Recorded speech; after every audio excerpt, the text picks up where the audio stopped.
Stream is starting.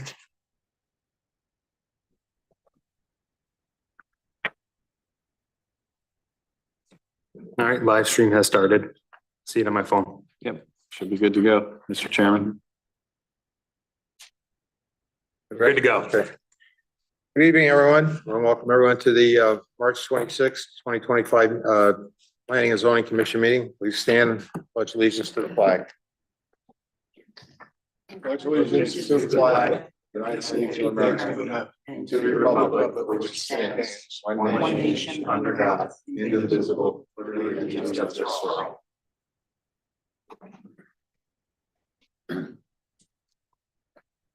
Okay, Lorena, roll call, please. Commissioner Fox, Here. Commissioner Harpy, Here.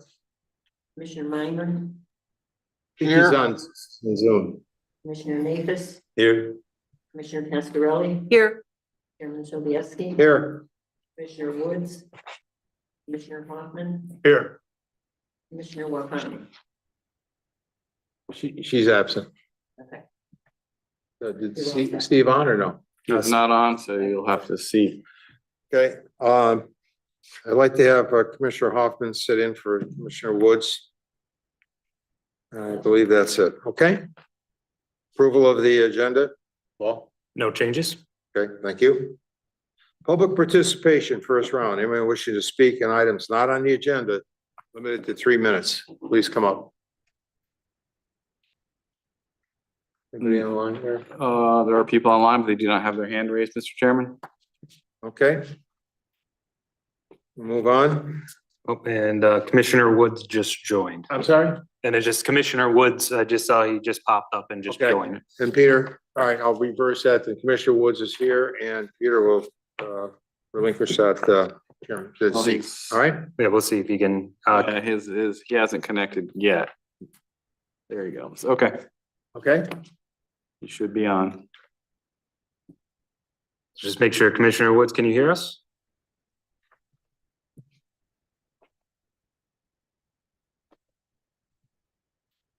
All right, we'll wait on that for a moment, I guess. We're all set, Paul?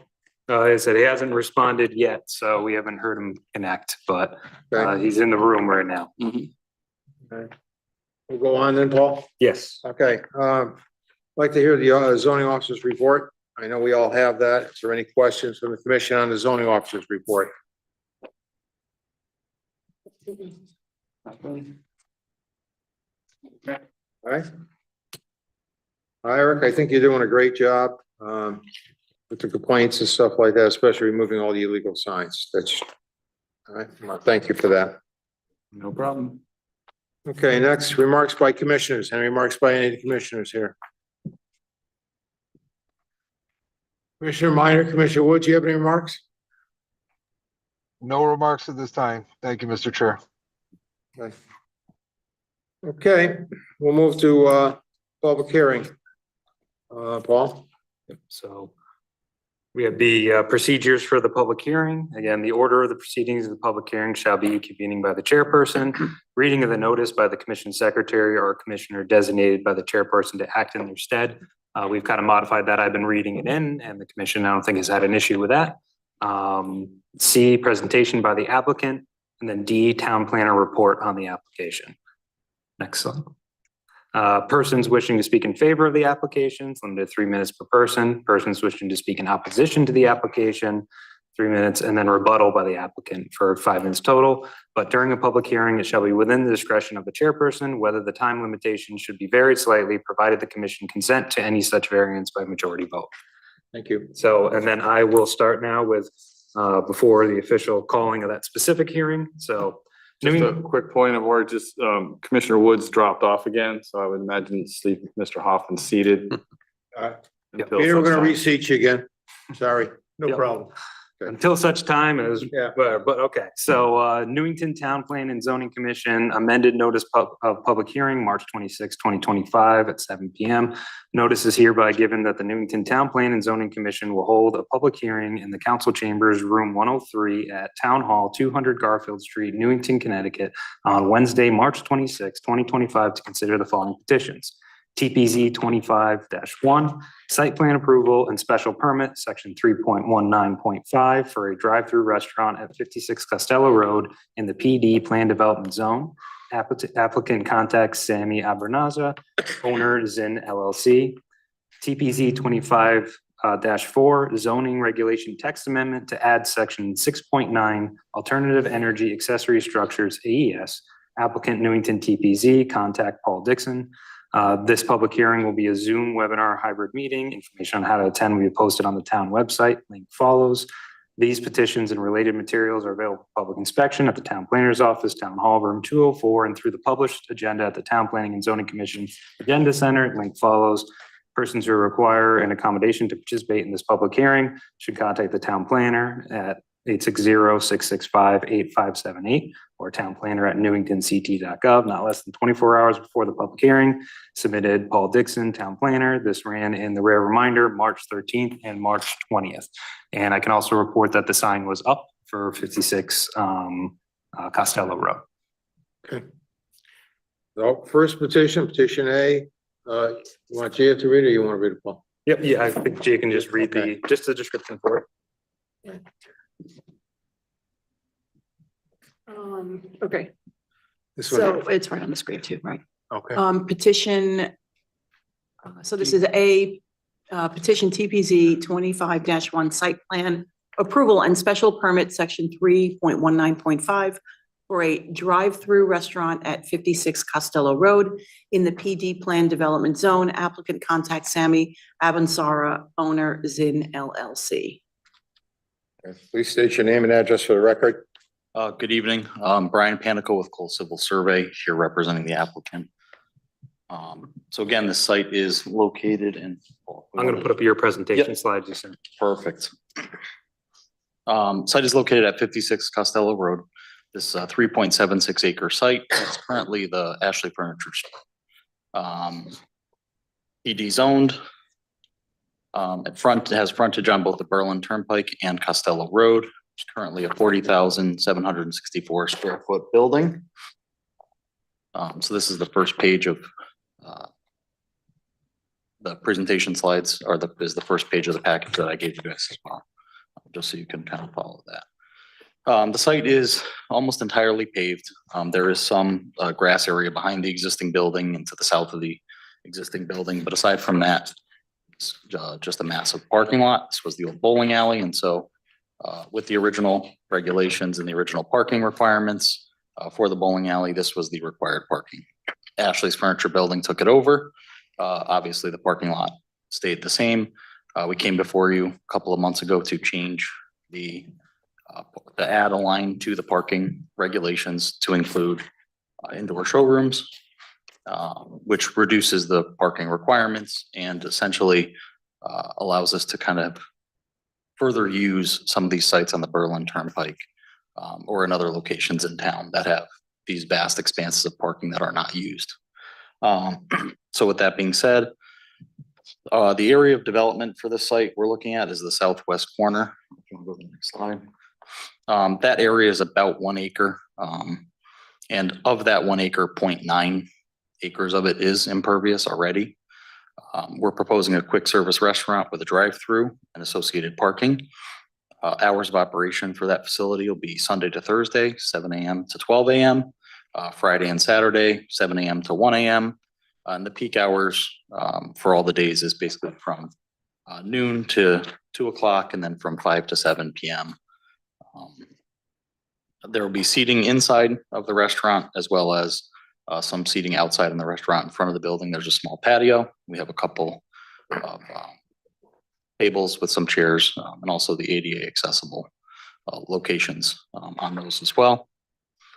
There's handicap spaces out in front of the building. We have our parking that's primarily for the building along the northern edge of what we're going to call the project site, which is this south west corner of the site. What we've done, or what we tried to do, is basically separate the two buildings with some landscaping to kind of give them, and some green space to try to give them, you know, almost their own little sites within this one larger parcel. And what that does is it reduces the total amount of impervious surface just in this small area, as well as adds green space to the front yard of the parcel overall. One of the comments from staff was regulation that if you modify a certain amount of the building or of the total square footage of an existing building, you're supposed to look at some of these regulations for green space along the turnpike. And while we're not modifying the actual building itself, and probably, I don't even think we're at the percentage of threshold by just saying 40,000 square foot building and then adding, another 2,000 or 3,000 square feet. I don't think we'd still meet that. What we tried to do was basically limit the amount of impervious surface that we could. So what we did was we added about 5,000 square feet of green space in the front yards overall. 3,700 square feet of that is just along the turnpike. So you can see kind of in the drawing here, to the west edge of the parking there, we basically shrunk the curb cut that's out there. And then what used to be all parking in that corner, we removed, we put a drive aisle in. So now we have circulation around this building for the drive-through. And added again, a nice swath of green space between the two uses. And quite a bit of trees and landscaping to try to beautify the existing site. The required parking on the site is 88 spaces, and that's using the quick serve restaurant requirements as well as the new requirements. That text change that we had done. Provided parking is 120 spaces still. So we have not reduced it to the point where, I know one of the concerns at that initial discussion was, well, then what happens if, like the Ashley's Furniture Building wants to, cut part of that off and turn that into something else. Well, now they don't have enough parking. There's not, any room for expansion. So we tried to retain, still some more additional parking so that in the event that something like that happened, they're not kind of pigeonholed into there's nothing this could be except an indoor showroom. So it still gives that flexibility to the actual retail space. But again, reducing some of the impervious surface there. Overall, in doing this, the site currently had 0 kind of water quality features to it. It was all paved. The pavement drained to catch basins and or right off the edge of pavement, which is at the property line of the turnpike, and then went into the existing drainage system in the turnpike. What we've done is we've added pre-treatment filter strips along the portions of the parking lot that are directly adjacent to the turnpike, which will help to collect sediment, help to kind of filter some of that water before it makes its way to the existing drainage system. And then in our area of development, we're collecting the stormwater. We're putting it into a infiltration level spreader. So that's basically the big concrete galleries with the holes on the sides of them that you use for infiltration in general. And what we do is we place those will be put in the ground. The top 2 rows of holes will be left exposed, and riprap on the downhill side will basically allow those to fill up with water. And then in the larger storm events, in this case, everything after the 10-year storm, the water would slowly come out of those holes, go through the riprap and make its way to the existing storm drainage system in the turnpike. So that's kind of the natural course that the water follows, which we always want to mimic, but in this case, trying to provide, and in fact, providing water quality for these parking lots as well. Water quality volume that would be required on this in this area would be 1,150 cubic feet. We have 1,200 cubic feet of water quality. So we are meeting all of the requirements of the Connecticut Stormwater Quality Manual, the new 2024 Water Quality Manual. We've reduced the total impervious area on the site by 0.22 acres. So just in our area of development, about 20% of that area. And we are meeting zero increase in runoff for the site through the 100-year storm, quite considerably through the 100-year storm. So some of the other low impact strategies that we've used are, in fact, the increase of the water quality on the site as a whole, promoting infiltration, reducing the amount of directly connected impervious surface. So that means not just putting everything into catch basins and then directly back into the drainage system. Again, when you have a site that's entirely paved like this, it's hard not to meet Zyro. You know, no matter what you do, if it's already all impervious, you know, unless you actually go to the extent of trying to do what we did here, which is provide as much water quality as possible, you're going to meet Zyro anyway. If we can go to the next slide. So this is just an illustration of the areas that are highlighted of where green space is being added. So you can see there's some kind of blotches there where we haven't colored in any green, and that's just because those were existing islands already. So while they will still be green in our design, the light green is areas of new green space outside of the front yard setbacks, basically. And the darker green is the area of green space that we're providing additionally inside of the front yard setback. So you can just get an idea of how we've tried to achieve meeting some of those requirements of the green space. And with that, that pretty much sums up my portion of the presentation. We do have Scott Hesketh here with us as well. He's the traffic engineer. I don't know if there's any specific questions for him at this time or any other questions about the rest of the project, but I'd be happy to. Do we have any questions so far? Okay, we'll bring up, so I have the traffic engineer come up too. Steve Woods is back online, just. Sorry? Steve, Mr. Woods, Chairman Woods, or Commissioner Woods is online. When Steve's back online, Peter. Can we hear him? Yep. Can you hear us, Commissioner Woods? Yes, I can hear you. Okay, good. Name and address for the record, please. Certainly. For the record, my name is Scott Hesketh, I'm a traffic engineer with F.A. Hesketh and Associates, East Granby, Connecticut. And we did provide a traffic impact statement for the proposed development. I believe it's dated March 12th, 2025. And based on the review comments from town staff, we revised it to March 20th, 2025, and it is part of the record.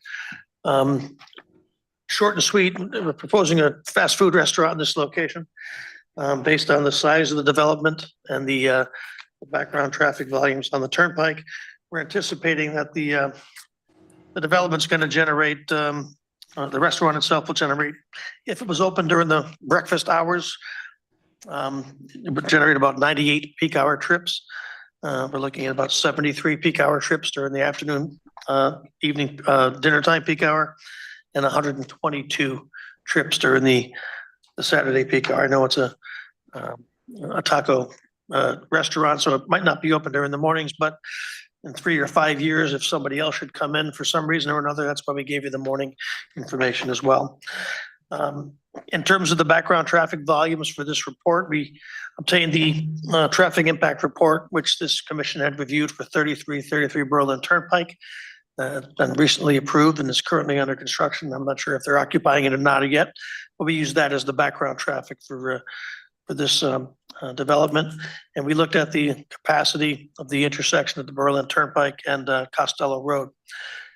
And the under the combined traffic conditions, we anticipate that the Costello Road approach will operate at level of service C during the morning peak hour, level service D during the afternoon peak hour, and level service D during the Saturday peak hour as well, which is delays in the range of about 27 to 32 seconds during the afternoon and Saturday peak hour.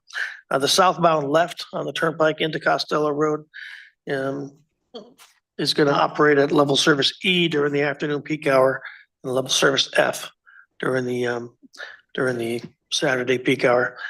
As the commission is aware, the Costello Road is now restricted to right turn exiting movements onto the Berlin Turnpike. So anyone wishing to go south makes a right-hand turn and goes up to the signalized intersection and makes a U-turn. So, so we believe we've got de minimis impacts on the background traffic in the area, and we believe that the site will operate well.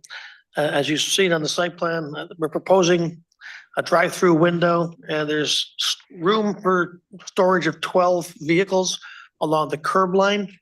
In the drive-through lane, there's an additional 40 to 45 feet of space from the end of that drive aisle out to Costello Road. So we could accommodate up to 14 vehicles in the queue, which is something that the Department of Transportation recommends before we disrupt before you leave the site. So we believe we're in compliance with that. And that 14 recommendation is based on a Dunkin' Donuts or restaurant. So those queues tend to be a little bit longer.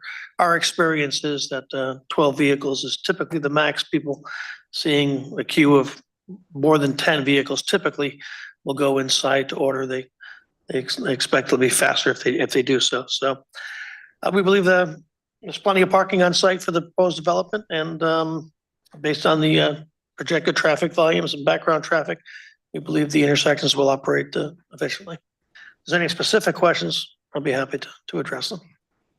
Commissioner Harpy.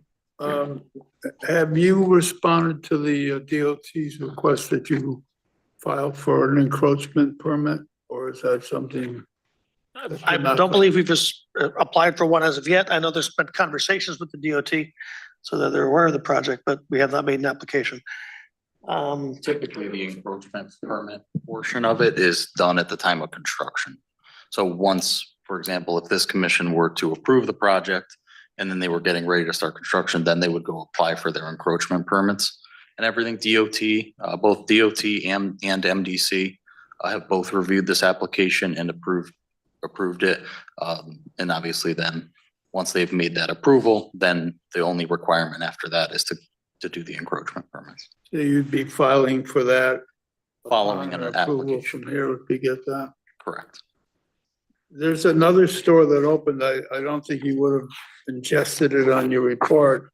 This hot chicken, does that have any play on the traffic flow? It's a building, it was a bad, I don't know if you know the building I'm referencing. It's the building Just immediately south of the site. And if I'm not mistaken, I think there used to be a Dunkin' Donuts. Yeah, it was a Dunkin' Donuts, then it became a batteries and bulbs, and now it's a hot chicken. Dave's Chicken, yeah. So, I mean, it's an existing building which is being repurposed. So there is a trip generation associated with it. I did notice it was pretty busy this evening as I drove by. I mean, I assume that the traffic from those developments is in the background traffic volumes from the previous report.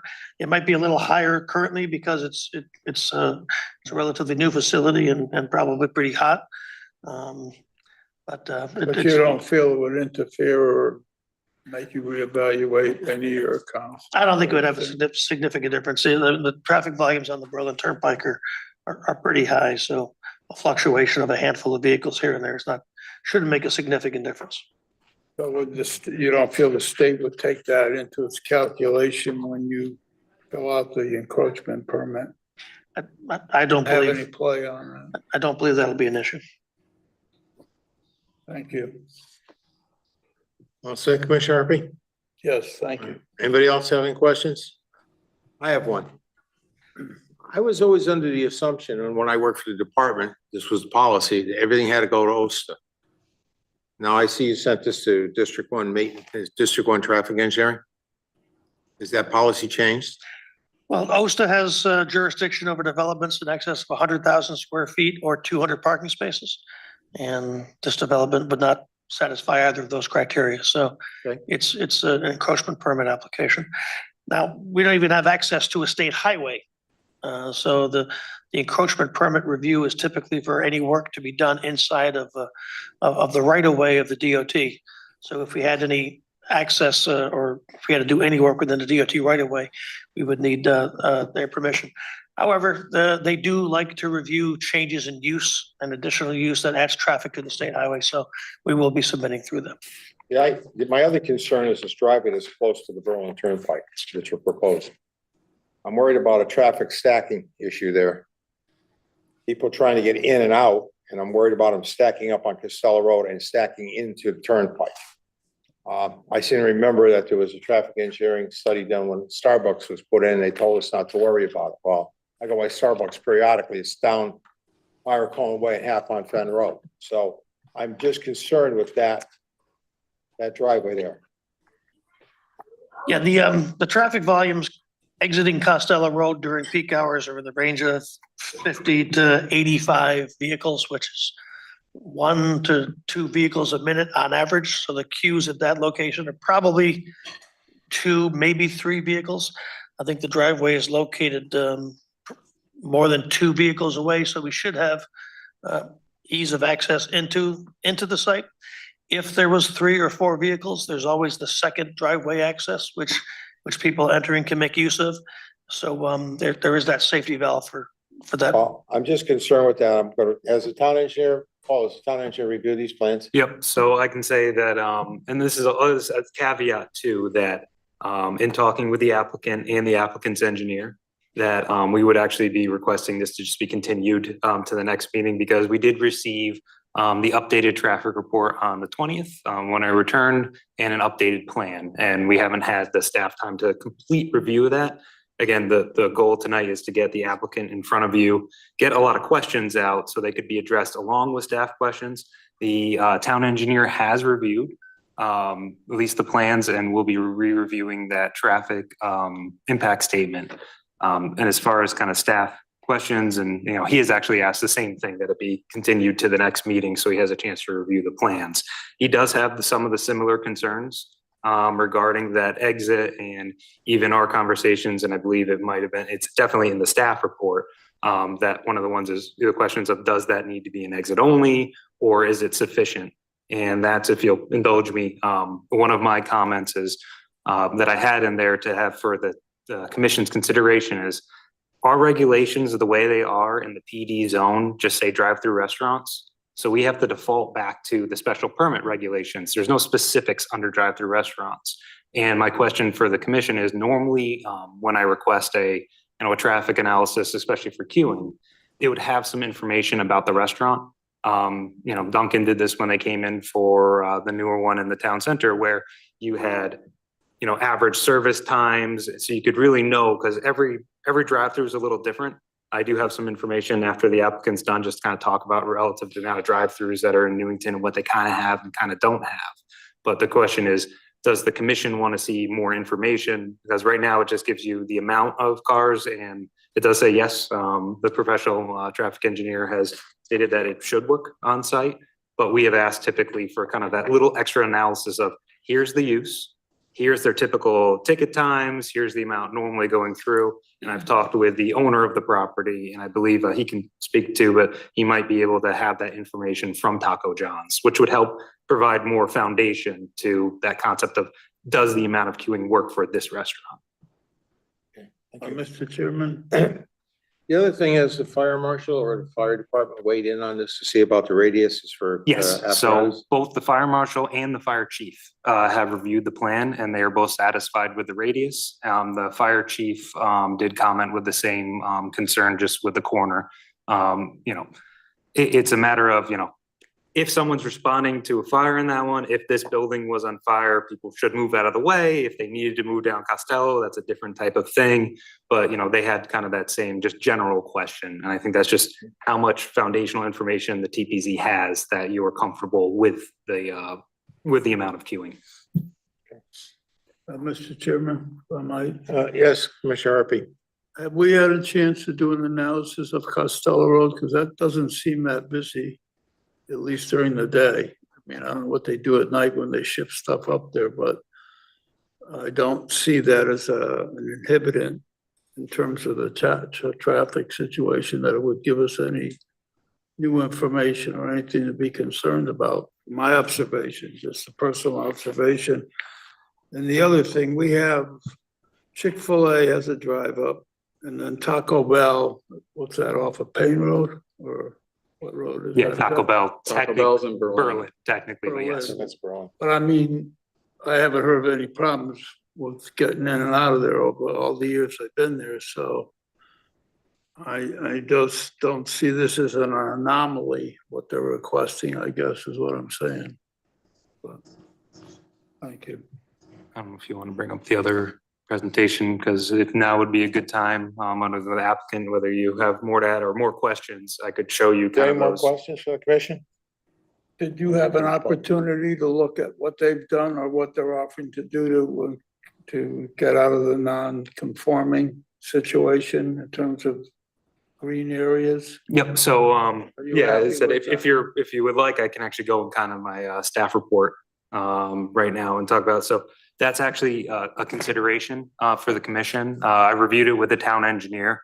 Again, that main consideration with the existing non-conforming pavement, that they are doing a substantial change to the site to actually add, green space. And the way that we, go to the drive-throughs, just go to the next one. So to add that in there, those, and actually I wanted to ask the applicant too, that those galleys, from my understanding is, again, our regulation says no above ground utilities, no accessory structures. That we consider those galleys, those are below ground utilities. It's stormwater infrastructure. So that can't be, above ground can't be located there for utilities. We view this as below ground. If the commission agrees with that, I think we're okay with those being installed there. And also in talking with the town engineer, that actually furthers our MS4 requirements. Because by putting in those galleys and putting in that gravel area, you are technically disconnecting that from the system. So it has another chance to infiltrate. It has another chance for solids to be removed.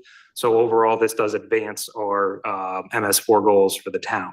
So as in pulling back too, they have done, again, they're not adding any new pavement within that right of way. They're actually reducing a lot of pavement. So I think that does comply with that regulation. But then again, that of course is the TPZ's call on that one judgment. To kind of put up and talk about, it's a little hard to see the way the links did, but so I had Eric briefly look at what drive-throughs we currently have in town and do some quick calculations. So Chick-fil-A, for example, before that impacts the parking lot, has 24 car capacity, 484. Arby's has 17 car capacity. Panera, which is, a slightly different type of use, has 9 cars before it goes into the parking lot. Again, you have Burger King with 21 cars, Wendy's with 14, McDonald's with 15, and this is, before East Cedar Street. So think about that area before it kind of comes out. And then the East Cedar or Province. No, it's East Cedar, yeah. Yeah, East Cedar Street.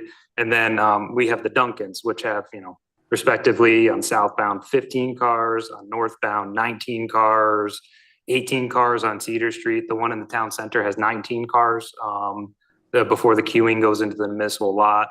The Starbucks on Fen Road that was talked about has 8 cars before that actually queues into the driveway and starts to impact that we've kind of seen. So that kind of gives you a concept of how many cars that can actually stack. And then the Starbucks on the Turnpike has 13 cars before queuing into the parking lot. So you see, it is a range of numbers. The ones we see that have issues typically, yes, the one that we all know is, the Starbucks on Fen Road that we've seen back up, especially during the pandemic. It was even worse with just, people not wanting to get out of their cars, that it backed all the way up in Fen. But typically you would see that on the entrance road on that private drive, you see it on a typical day. But that is only 8 cars that were in that queue. So this just gives you a concept of what's out there in the town right now. If you want to look at anything specific, they have them all hyperlinked. But just to give you a concept of where we're sitting with drive-throughs, that if you've seen issues at them, then we can look at this and say, okay, that one has an issue. How many cars in queue does it have? But every restaurant is a little different. Again, like a Panera, for example, it's a very low volume drive-through. I have not seen many issues in that site at all, but they have a low amount, but they're not having as much drive-through. They're more of a sit-in restaurant than a drive-through restaurant. So it kind of depends on your restaurant too. Any other questions? Thank you. What's your pleasure? Like to keep this open for another? Yep, so that is staff's recommendation. Again, if you have any other questions, anyone online, if you have any questions, now's a great time to ask to the applicant, because through the next week, we hope to review the plans, get back any final comments, and come back to you at the next hearing with a complete set of plans that do, all staff comments are addressed. It's pretty far along. I even looked, briefly at the one that was submitted on Thursday, that they have addressed many of those comments. We just need time to review it. So staff would recommend, and you have a draft motion, that the public hearing is continued to the next regular meeting of April 9th. At the next hearing, you'll have some idea as to how long it takes between the service. Yes, we can request. I don't want you to say 5 minutes and then, I'm just saying, a rough idea is what I'm looking at. Yeah, and generally speaking, and having worked on quite a few of the different facilities on that list. For example, Chick-fil-A knows that they're gonna have 1 million cars. And I don't think, you can go to any Chick-fil-A and not, they have a double drive-through and it is always full and it stacks 100 cars deep at every peak hour.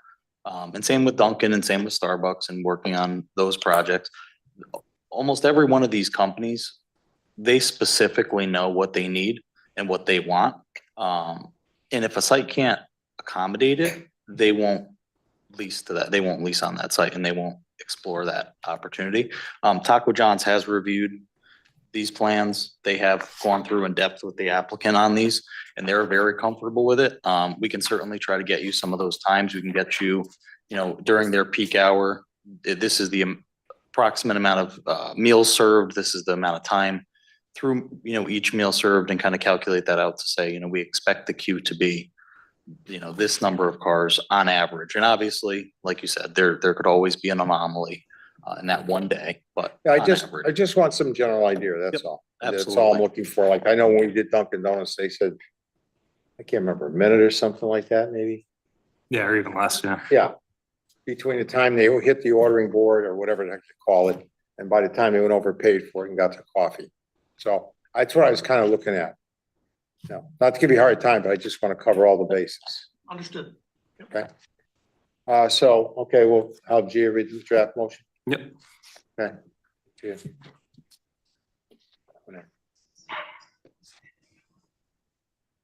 TPZ 25-1 site plan approval with site plan approval and special permit section 3.19.5 for a drive-through restaurant at 56 Costello Road in the PD Plan Development Zone. Applicant contact Sami Aban Azra, you got it right that time, owner Zin LLC.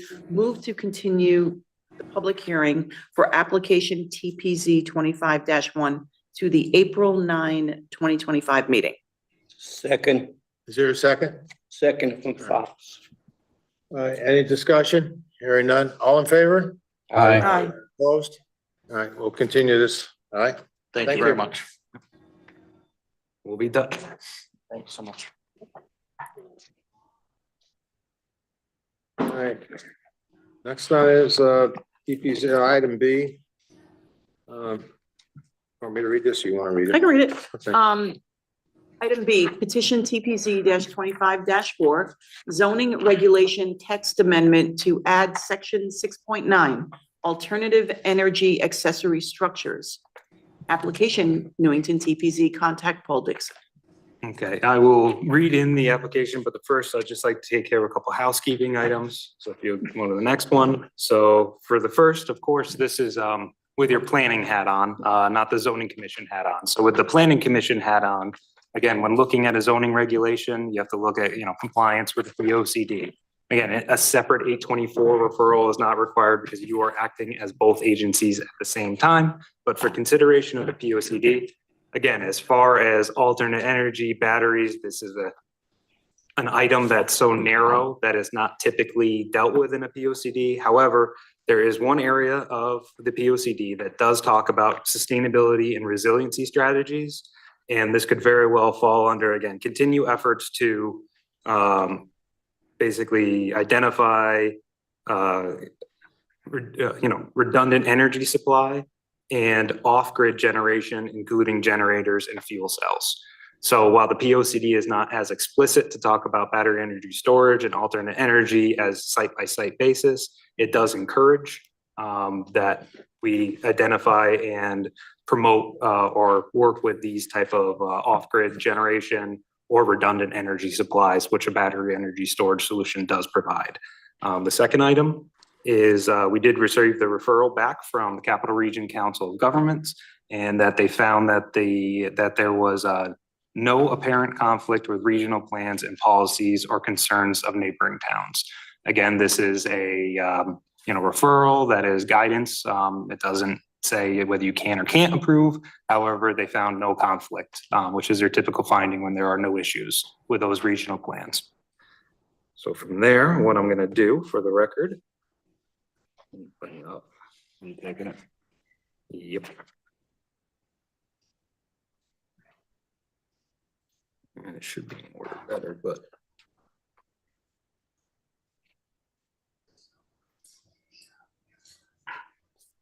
See that in there, unless you want to read it. Apologies for the delay. You want me to read something?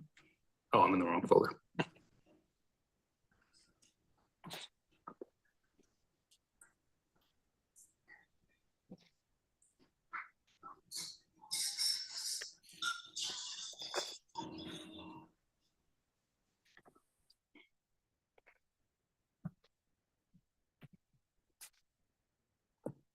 Okay, so what I have up on the screen, and I'll kind of work through it and read it for the record. First, just note that this is the submission to the town clerk.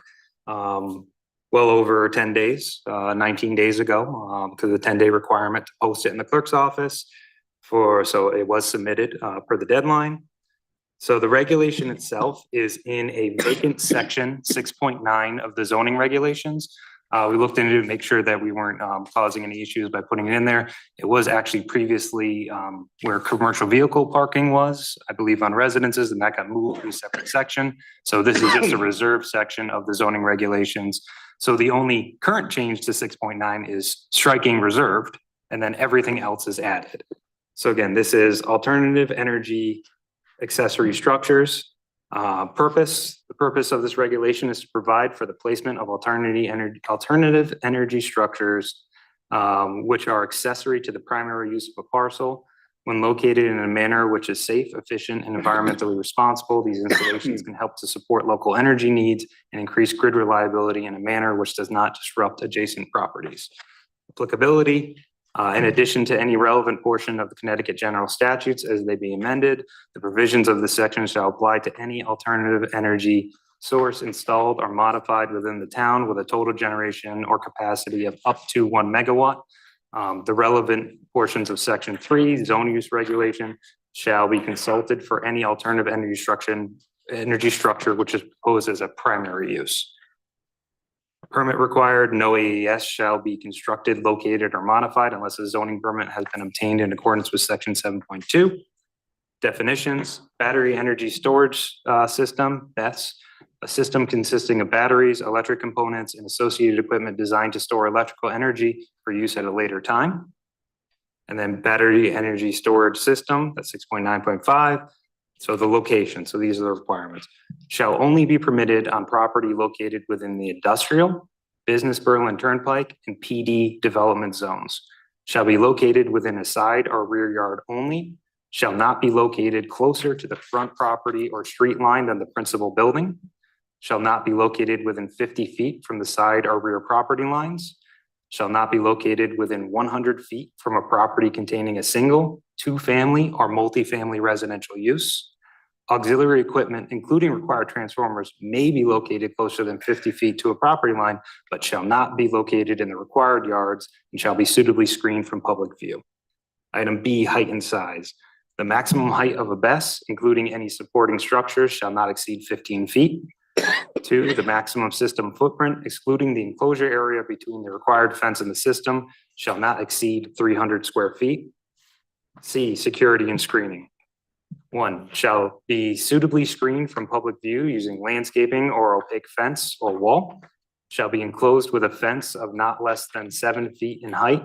The enclosure shall be secured with a self-locking gate or other secure locking mechanism required by relevant building and fire codes. 3, shall provide a suitable vehicle mitigation barrier if located within 25 feet of a parking area or driveway. 4, security lighting shall be provided for emergency operations and shall be reasonably shielded so as not to encroach on adjacent properties. D, the application submission requirements. In addition to the permitting requirements of section 7.2, applications shall include the following. 1, a statement prepared by a qualified licensed professional confirming that the application complies with all current and relevant town ordinances, building and electrical codes, Connecticut State Fire Code, and other applicable fire codes and safety standards.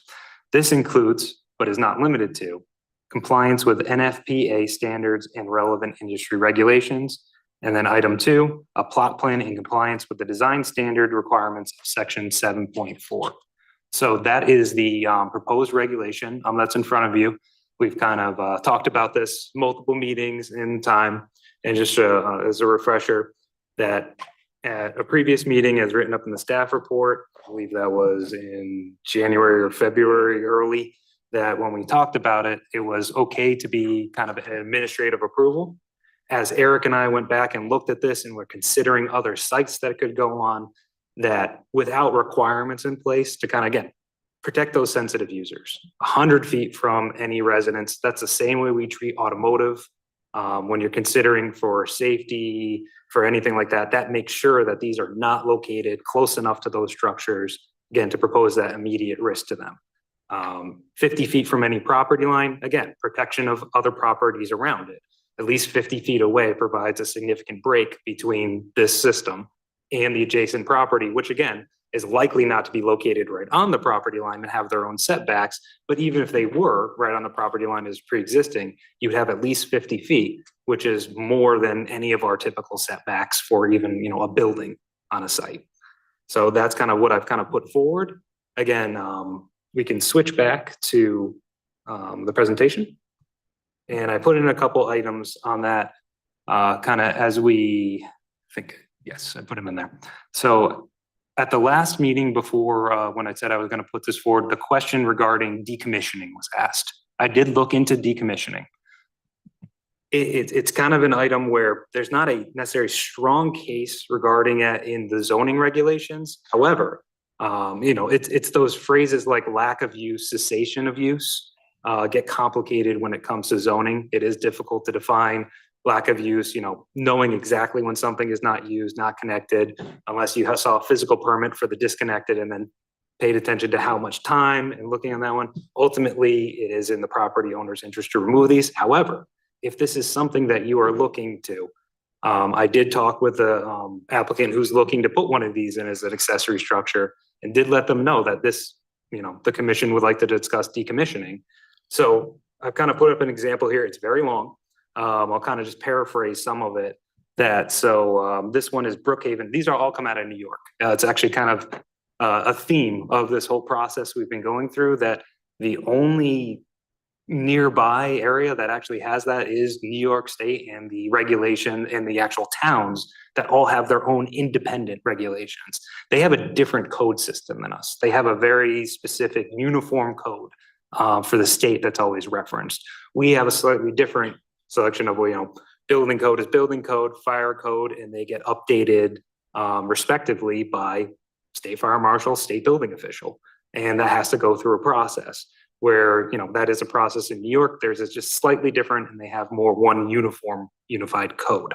But for Brookhaven, New York, they require for all applications for battery energy storage, a decommissioning plan on how it's going to be implemented, and a bond for 150% of the estimated cost to remove the structure from the site. And again, they talk about decommissioning plan, the manner in which the battery energy storage will be decommissioned, removal of above ground and below ground equipment, restoration of surface grade and soil after removal, revegetation of restored soil areas with native seed mixing, excluding any invasive species, and the time frame for completion of site remediation. Another example, Islip, New York. They also had another thing where they do have a decommissioning plan in there. They have different tiers of battery storage. And actually the interesting thing is, if we go forward and we do get requests from residents to have smaller ones on that, New York has good examples of small systems that are regulated this way, that if they're outdoors on that even on a residential, you could look at it, okay, you could have one. The really small ones do not require a decommissioning plan in pretty much any of these jurisdictions, but the larger ones definitely do. So that's something to consider. Again, just as to show that they do go into pretty long extent, at least in the New York regulations regarding decommissioning plan. They have a slightly different land use home rule regulation, as they call it, home rule statute for their zoning regulations. And then there's another one that kind of was a little different. It just talked about abandonment. Again, it's a little harder to define abandonment, but they define it upon cessation of the battery storage for a continuous basis for 12 months. So if it hasn't been removed for a year, we have our own issues with, land use here, abandoning uses, and our Connecticut general statutes, which are actually more restrictive on, getting rid of uses from a site. So this would be a question that if you think that this is necessary and would like it explored more, that is something that I would have to look into, have a conversation with the town attorney and make sure that we're heading in the right direction regarding any requirements for decommissioning or bond, just to make sure that under our land use scheme in Connecticut or our land use regulations, that we can continue with that type of process. So again, it was asked, I definitely wanted to answer, and you can feel free to discuss, to let me know. Again, this is your application through me. So ultimately, we can still change things. And as I noted, I did talk with the person the company looking to put one of these in, and then let them know that, yes, if it was approved tonight, potentially April 9th as an effective date, but the commission could still have questions and did still have questions regarding this. So it may be continued to another meeting, and that'll be at your pleasure. Commissioner Minor has his hand raised online. Right, Commissioner Minor. Thank you, Mr. Chair. Yeah, Paul, I would be in favor of extending this for at least one more meeting. I think the bond question is very important because there are some pretty grave concerns regarding decommission and accidental loss. I'm not as concerned for residential use, but if we're getting to larger systems for commercial industrial use, I would be more concerned of that. It's also my understanding that the State Fire Chiefs Association has put a request in to place a moratorium through legislative channels just to gather further information. Because the BESS systems are so new, there is a lack of information available in terms of how to mitigate hazards and what is safe and what is not. So I would be in favor of at least one more extension to try to fine tune this a little bit. Thank you, Commissioner Minor. Any other commissioners with questions? Yes, Commissioner Pasquarelli. So I think what I want to tease out a little bit is the commercial use versus the residential use, because I have the same concerns that Commissioner Minor mentioned. And I mean, for example, in the first phrase, purpose 6.9.1, it says energy structures that are an accessory to the primary use of a parcel. But the one that is the folks want to install on Cedar Street by Health Tracks is nothing to do with Health Tracks. And it has nothing to do, it's a private, separate, commercial venture. So we won't know, I think really a lot more thought has to go into that aspect of it. I think, somebody putting a very small home use battery, it's their property, their house, they have a real interest in, not having a lack of safety or safety concerns on their property. I still have a lot of concerns about the whole best thing. Yeah. And Mr. Chairman. Commissioner Nafis. Yeah, just to follow up on hers, when you say accessory to a building, does that mean it has to support the building it's on? In the case on the Cedar Street, if I recall correctly, they were actually supplying energy to the Health Tracks building on peak hour times. I think they did have a connection into that system. Would that count as an accessory use the way we have it written here? I guess is the question. Yep, I would say yes. And that actually was when they originally came in and we were looking at it, and the commission could remember it came in with a pre-application. This is how this all started, our discussion. And it was more connected directly to the pole in front, then connected that under this, again, if it's not connected to that building, behind the meter. And that's the important thing. Behind the meter serves the building. And this is not someone just saying, I have a little excess land on the side, I'm gonna put one of these in the back. It's not gonna serve the building. That's as proposed and what's actually gonna go forward if the regulation goes forward, is that yes, it would be behind the meter. supply to the building, supply emergency power to the building for when there is a power outage. It'll be able, ultimately, it is their backup generator. So it's looking at something that can be their backup generator, but when there are times that are off peak, just like a solar system on your roof, if you don't use the excess energy or if the rates go, it could help stabilize, or if there is a loss of power in a nearby area, that it could help stabilize the power nearby. Still can get back into the system. Yes. My other question was, now we talking about, I like the idea of the decommissioning of it somehow or another. I'm not quite sure how they put bonds on these things, 150% bond for, I don't know how long these things are supposed to last. It amounts to a lot of money. So I don't know exactly how that works.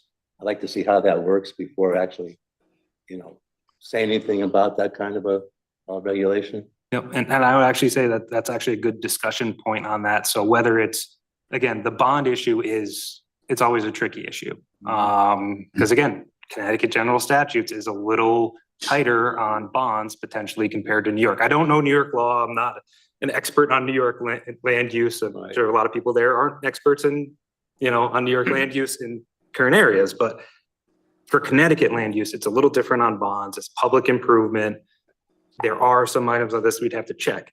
However, if it's something that the commission wants to see, that if it's not necessarily bonded, but at least codified, it's in there, understood that at least as part of the application, they have to think about the decommissioning plan. It has to be written out so that when something in the future, if it isn't used, you have something in the approval materials to go back to the applicant, rather like, well, we didn't necessarily think about it, therefore we have nothing to hold your feet to the fire on it.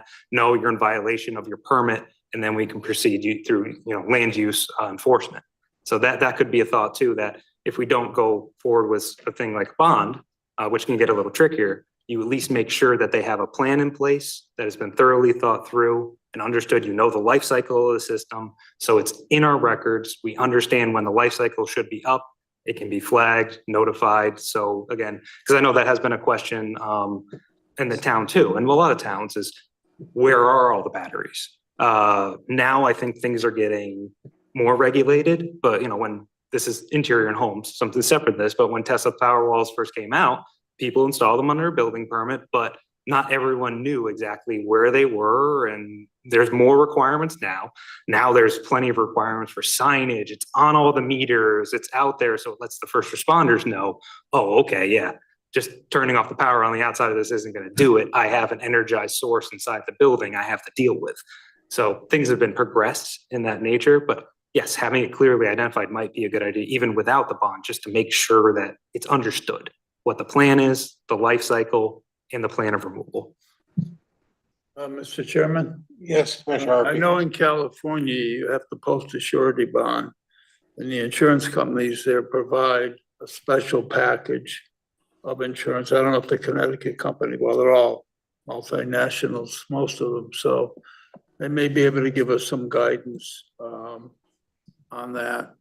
And I think the vulnerability to a cyber attack, there is a weakness that I understand from some readings I've done, that you should have some cyber security process, or at least know what they have for backup systems, because those lithium batteries, if that should get disrupted while it's running, can in itself be a fire. So I think the more we look at this and the more we add, the better off we are. I agree with what you're saying. And I think we have to be careful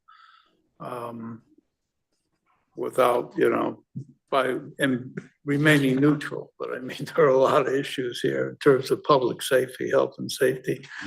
And I think if the fire department wanted to come up with an action plan on these, and it may or may not, I think that would bring more comfort to everybody's disposition on this. And they may not. I mean, one hell of a bang if they go off. No, and if I could, Mr. Chairman, just add a response, and that's why. But I agree with what you said. And that's why, the commission was okay accessory. These are out there, and actually, in talking to planners who have been dealing with this too, a lot of them are viewing it as that accessory use. Some of them were like, oh, you're working on a regulation? Yeah, send it my way. I'd love to take a look at it. Because I think, this commission has debated it more so than I've seen elsewhere, which is great. And that's why we came back to you when, okay, it was administrators okay, rather than us just signing off on the plan, making sure we had something in place. And that's why we have the 50 feet from every property line, that if there is something that, again, this is to protect the neighbors, this is to protect the adjoining parcels, and 100 feet from any residential is important too for that single, two or multifamily. And that includes apartment complexes. So if someone wanted to put these next to one, again, in the PD zone, which allows apartments, they would have to be at least 100 feet away, that they could not put it right on the property line, and that you would have that risk. So I think, there's been good consideration with making sure that we provide some safety to the adjoining properties. Well, we appreciate your input on it. Thank you. Mr. Chairman, you have Commissioner Woods and Commissioner Minor with their Yes, hands. Commissioner Woods. Thank you, Mr. Chairman. The decommissioning, I've got an issue with the bond. I don't know how you would regulate that. Typically, bonds are issued for a 1-year period. My assumption, and I'm probably right on this, is that down the road, these are going to be sold. And then, so who follows through on trying to track down if the bond is still valid, if the ownership has changed, that we have a bond from the new owner? And are you proposing this bond even for a residential site?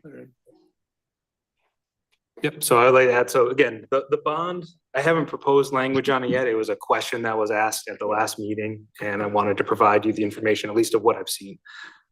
If it's something you want to explore, again, at least exploring the decommissioning plan and having it clearly understood, I think is a good step. The bond is more complicated. And as I said, if it's not something, again, if there's interest in me really digging in, it will take staff time and attorney time to really make sure that we're crafting something durable and legal. But again, it is in some other states, we can look at that too, but Connecticut law might be slightly different, especially on land use. Now, if the codes change, if this was required by fire code or building code saying a bond should be posted, that's a different type of code and not zoning regulations, which are a very specific type of use and have requirements. Yeah, I don't again, pretend to know. I'm not an insurance guy. I don't pretend to know the specifics, but I do know that the town or some entity in the town would be co-beneficiary.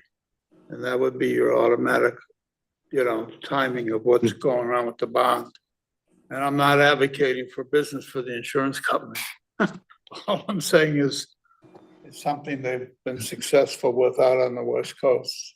To have the bond, when if the company were to sell off their whole interest that we're dealing with, whoever that is, you may or may not catch it then, but at least if you have the bond in place, you have the money to take it down if it's going to be taken down, or make sure that it's going to be decommissioned.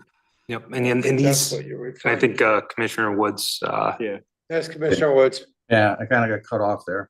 I support the decommissioning plan. I'm just struggling because I'm someone who purchases bonds on a regular basis. As a homeowner, residential application, I have no idea how you would manage to get a bond. I think that is almost impossible. But should there be a plan? If in fact you stop using it, how we're going to get rid of it? I agree 100% with you, Paul. I think it's good. But I just think we're looking for this bond. If we do that, go down that road, we're going to cause a bit of a nightmare for your staff of chasing this all down. I mean, when we hold bonds for a short period of time, and this commission has done pretty good in the last 8, 9, 10 years. I mean, we've had bonds that we've held for 25, 30, 40 years. We don't even know who to give the money back to at times, because the property has changed hands so many times. Now, these are cash bonds, so it's a little bit different. Again, I'm just struggling through that. I see that as a nightmare as far as regulation goes on our end. And you guys are busy enough as it is. I do support the plan of decommissioning. I think that is a great idea. I also don't think there's going to be a lot of these, but Well, again, Mr. Chairman, I would just say, I think we need to be fair to all the issues And we should examine each issue as a preventive of getting hurt if this project moves forward. That's all I'm saying. And I'd just like to add The to, state of Connecticut has no problem getting bonds. DOT takes in a bond and an encroachment permit, they got a bond. I guess they've become the actual experts in bonds. yeah, I think some of it, if I could, Mr. Chairman, some of it goes with like the duration, because these last 20 years, it is a long time to keep a bond and to actually follow it and track it through. I know that, so bonds are collected on the very large installations, just because of the mass of materials that are on site. And, you know, if you were looking at one of these, again, this is one of these units. It's smaller, it's under the siting council's, you know, requirements for them acting on it. The large ones that go into the siting council are typically, you know, 80 of these on one specific site, and they're always kind of out in the woods. And they're typically on excess land that is near a wetland. So like in those cases, yes, like the potential harm to the environment as a whole is large. When you have these on smaller ones, it's kind of like, yes, the decommissioning of it is less of a scope, but no, it is something that I will, you know, explore and report back to the commission. Any other questions? Commissioner Minor has his hand raised as well. Yes, Commissioner Minor. Yes, thank you, Mr. Chair. Yeah, two points I'd like to make is I'm less concerned about any bond considerations for residential use or large, you know, smaller homeowner size equipment.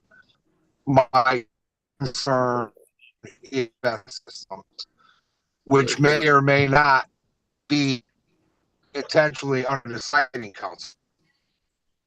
So those are my concern. And again, behind the meter or in front of the meter to me is just simply semantics. And I think they equally pose the same risk. That's all I. Thank you, Commissioner Minor. Yeah, it kind of broke up during some of that, but I'll respond to that. Right now, we're not talking about residential uses. Right. That could be the future. And, you know, we've had a little bit of inquiry. I believe Eric had us one inquiry about someone looking to on their property. So again, this is what this AES whole section is for. Right now, we're just talking about BESS underneath it, but this is our vehicle to have all those discussions, and this is where those regulations will live. And yes, as new technologies come up, we'll be updating this. That's kind of where I see the future of this, but it is narrowed to BESS because that's the one that's in front of us right now. Again, and this is only in Business Berlin Turnpike, PD, and industrial. It's not in the typical business zone. It's not in residential zones. It's only in those 3 zones that have our higher intensity, high paved, developed areas. Larger parcels. Yeah, larger parcels. I have a question, Paul. I know I agree with Steve, you know, bonds they're a nightmare, and both Steve and I think Mike Fox was there trying to figure, when Craig Minor was here, trying to figure out who gets the bond. Some of these were probably, I think Steve was right, 20, 30 years old. And it was a heck of a job trying to trace down. So I don't know if bond is the right word, but I do think we need some protection on this so that if it's sold to this guy and this guy and this guy here, there has to be something when the last guy gets it and it gets deactivated. We need to have some type of insurance to get this removed or mothballed or whatever you want to use the word. So, I mean, you might want to check with the land use attorney and see what his thoughts are. I don't know if bond is the right word, because that's going to create a nightmare, not only for the town and you as the planner, but I'm sure also for Janet Murphy or whoever's here, you know, holding that bond and stuff like that. So that would be my concern. So maybe we could find another vehicle that they could use to do this. But I do agree that we do need to have some protection for these places. Well, Mr. Chairman, we do reduce assessments as an incentive to get businesses in. And we have no collateral if they're not successful. Right. So, again, I'm not in the insurance business. I've never been in the insurance business. I'm just saying, just trying to bring the language, and maybe you're correct, Mr. Chairman, bond is the wrong thing. Doesn't make a difference to me. I would just agree that we have to have some confidence that once they decommission the system, that we're not the guys paying for everything. That's what I'm trying to get to. And on the West Coast, they're doing it somehow through a special surety bond. Maybe it doesn't apply to New England or Connecticut. And that's the only reason I offered it up. Okay, any other questions? What was Commissioner Woods done? I don't know. Was there? Was Commissioner Woods done? When he was? Yeah, I don't know. I am done. Commissioner Woods? I gave up. I said my, What he said. I think everybody knows where I am. I don't support the bond. Again, it's just too difficult. The typical bond is written for a year. You can go past the year now, you're charged premium, keep that bond open. Most construction sites, bond lasts for tops 12 to 18 months and it's done. You know, so to do this is 5, 10, 15 years. I have no idea. And again, I don't write bonds, but I don't know how you do it. Mr. Chairman, As I said, Commissioner Woods, I agree with you. I just think that we need some type of assurance or something that when these do get deactivated, we have some safety in there, that's all. A bond might not be the right word or the right way to go. Okay, well, So, our planner will look into it. yeah. So we're gonna keep this open for another meeting. Yep, so you do have a motion in front of you, but that is the motion to approve. So what I would recommend doing is just reading in the title and then basically doing the same, Future date continue to the next meeting of April. for the next meeting? Yeah, it's Okay. basically the same wording. Okay. Oh, we gonna close this today. oh, no, Yes. No, Allow no, the public to speak tonight, that's true. if they want. oh, yeah. That's a good idea. Public hearing, yeah. Any public participation? Got very involved in the conversation. No one online has their hand raised, Mr. Chairman. Okay. We have somebody in the room. Actually, Gail Bedrego, 21 Isabel Terrace. I was just kind of Googling it while this came up. And I'm sorry, you probably, Can I have your name and address, please? Gail Bedrego, 21 Isabel Terrace. I gave it, yeah.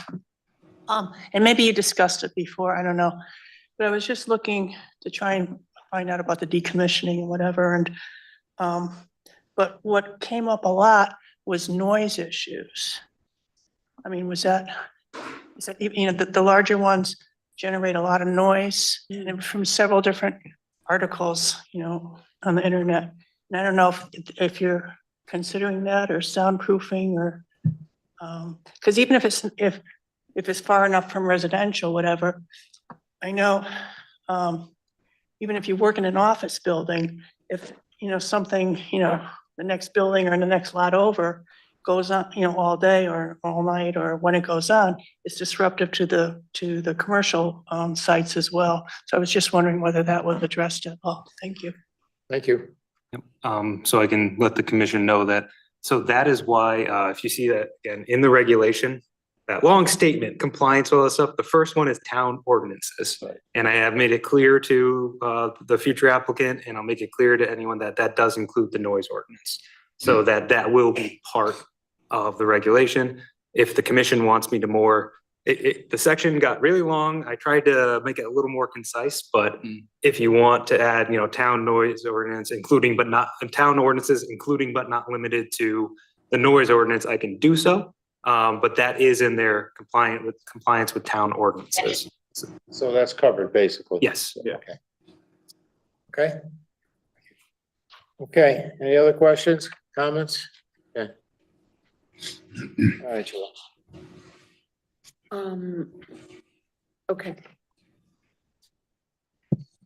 TPZ 25-4 zoning regulation text amendment to add section 6.9 alternative energy accessory structures, AES applicant Newington TPZ, contact Paul Dixon. Move to continue the public hearing for application TPZ 25-4 to the April 9th, 2025 meeting. Is there a second? Second. Okay, any other discussion? Hearing none? All in favor? Aye. Opposed? Thank you. Okay, Paul? You have the approval of minutes? Yes. Working up my way ready. Okay. Next is the approval of EPZ regular meeting minutes. So moved. Okay, is there a second? Second. All right, I will abstain from voting because Me I was too. not here. I also abstain. Okay, 3 abstentions. all right. So all in, any comments on the minutes? Hearing none, all in favor? Aye. We have 3 abstentions. Okay? Thank you.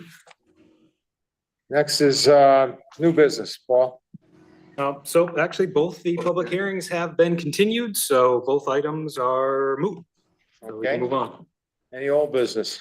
No old business. All right, next is petition to receive for scheduling. All right, so just to let you know that, so this one did get updated slightly, the petition TPZ 25-3.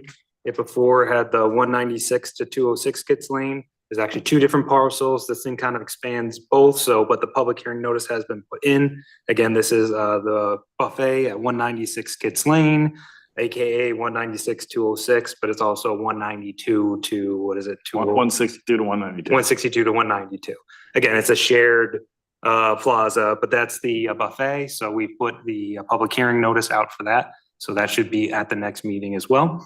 And the other item I put in there is, it's actually been dormant for a while, but it hasn't changed since the commission was okay with it, and we'll have a hearing on it, is the TPZ 25-5, which is the electric vehicle charging station amendment. The one that required the infrastructure for the general statutes. Again, you kind of noticed the application tonight earlier that's tabled had those on the plan as well, that people can, we kind of point them to that regulation. However, it is stronger and more concise to actually have it in our regulations and really define it. And that kind of was run through the commission. Ideally, it would have been on tonight, and it was just a timing thing on getting the notice out to the CROGs. So that will be at the next meeting as well. Again, that's something that you can discuss. It's a town one, it's your regulations, so you can have as much discussion as you would like on that as well. So those are the 2 petitions. And the one item that's not noted on here is, was it 207 Denham Yes. Street? So that's the Shriners Temple. They had previously withdrawn their application due to timing and scheduling of vacations. They have now reapplied, so we're going to be giving them the comments back on their application. And this is, as you know, the buildings have already been torn down on site, that they're looking to build a new building on site that's a dining hall, but that will be comments between them. So whether they're probably, I would say, the second meeting in April, I would like to get them in front of you. Again, just a site plan modification. It's not a special permit or anything on that. Thank you, Paul. Yep. Current land use, any Yep. other applications? So those will be continuously updated. Again, those are the applications that are now. Okay, And for the town planner update, since I was gone for a little over a week, I don't have too much on that one, although I can say I know it was asked specifically about the Frisbee site, which is, what was the address on that one again? 701 Russell Road. 701 Russell Road. So that's the gas station, car wash, electric vehicle, showroom thing up there. No activity. They do have until at least 2027 to get this thing done. So, but they have not come in and talked to us, or it's been probably a year and a half at least. Or They about came a in for a year. location approval for the Yes, gas that, station. for the gas station. So Other they than came in, but since that location approval for the gas station, and since around the same time we met them on site to talk about kind of the signals in the area and how things were gonna be done, and stormwater and connections and the wetland across the way, that no activity from them. So it's something that, you know, if they, as we get closer, again, it's 2027, October. So, you know, in about a year or year and a half, if they have not done anything, it'll be reaching out to that applicant and saying, are you planning to go through with this? Otherwise, your site plan expires, and notifying them of that. But they still do have a few years to get that done. I went by the other day and they still got a for sale sign up there. Yeah.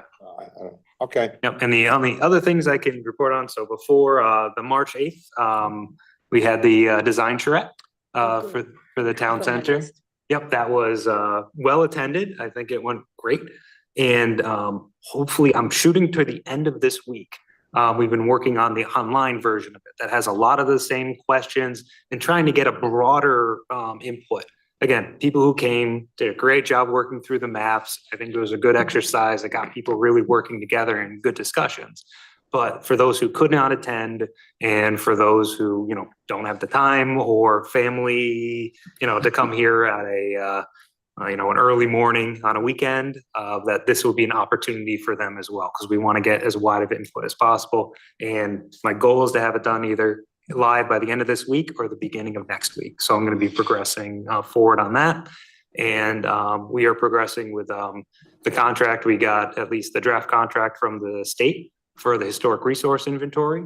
So we will be working on the RFP on that now and getting that out. So that's in the near future that we'll be progressing that as well. One of the questions that I had at the table that I was at is why Mountain Road is closed. And I explained it to everybody at the table, and I know I explained it to you, and I think I explained it to Jonathan too. That was closed because both trucks used to cut through there. And the road was in bad shape. The people that lived there didn't want to hear the trucks going by all hours of the night. So that was closed off in there, and I don't think that ever should be open again. But on the other hand, it would be great to open up for a bicycle trail. And that's something that I plan on talking to you about this week if I get time. I don't know what we have to do that. I mean, it's still an approved town road. They never gave up title to it. But that would be great, because then we could have bicycling up to there, to the barrier, maybe open a barrier just enough to bicycle through and then back on the other side and take you down to Hartford Avenue. Yep, and I think it'd be a great addition too in that area, especially, any future plans for that site. Again, as we work through this process and then work through anything comes there, that's another great opportunity for all those neighborhoods that are behind there, not to have to go across Cedar Street. Because that is the perfect opportunity to get underneath Cedar Street and get to the town center area without having to do one of those crossings. So yes, I think that is actually a great potential asset that we have over there that is overgrown, but it's already a road bed, so. Yeah, it's in tough shape. Yeah. Okay. Everybody has CROG letters. I think that's it. We'll go to public participation. Anybody online, Eric? Oh, Commissioner Minor has his hand raised. Okay, Chris? Thank you, Mr. Chair. Yeah, just a quick follow-up to the Frisbee property up on Cedar. I do know that they've got 2 or 3 that they're currently under construction with, one in East Hartford. They just finished one down by the shore. So I think they're pursuing a lot of these. I just don't know that particular property. Okay. Thank you. And Commissioner Woods has his hand raised. Commissioner Woods? Yeah, thank you, Mr. Chairman. Just to expand on what you're talking about, the Jordan Lane. I thought that road didn't exist anymore. I thought we sold that land to Balf because they actually. No, it wasn't Jordan Lane. It's the old mountain road that goes behind, between the regional center and going down to Hartford Oh, Avenue. I thought you were talking about Jordan Lane. I'm sorry. No, it's okay. Is that it, Commissioner Woods? Yeah, no, that would be great. That to do a bike path there, I think would be wonderful. Thank you. Anybody else online? There are people online, but they do not have their hand raised right So Okay. for public participation. All right, any- last call for public participation. Yep, so anyone in the room, if you would like to speak, Anyone in the room? or if you're online and you would like to raise your hand. All right. Okay, we'll move to remarks by commissioners. Any remarks by the commissioners? Commissioner Hoffman? Yes, thank you. This is a little offline, but I wanted to bring it up because there are some council members that might be listening. I tried doing that evaluation of your home that came out in the mail the other day, and it had a website that you could go to, and the website didn't work because I went in there, filled everything as far as it was a residential, took the information off of the paperwork that was sent to us, put in my address. Address does not exist. So there's something wrong with that online where it couldn't find my address. So just to be aware of it. Okay, thank you. Any other commissioner remarks? Okay. You sure you're living there? I'm sorry? No, so Commissioner I'm Pons? fine. Okay. I want to thank everybody for coming out tonight, and I thought we had a very productive meeting. And with that, I'll entertain a motion to adjourn. So moved. Need a second? Second. All in favor? Aye. All right. Thank you. Have a safe night out there. Thank you all.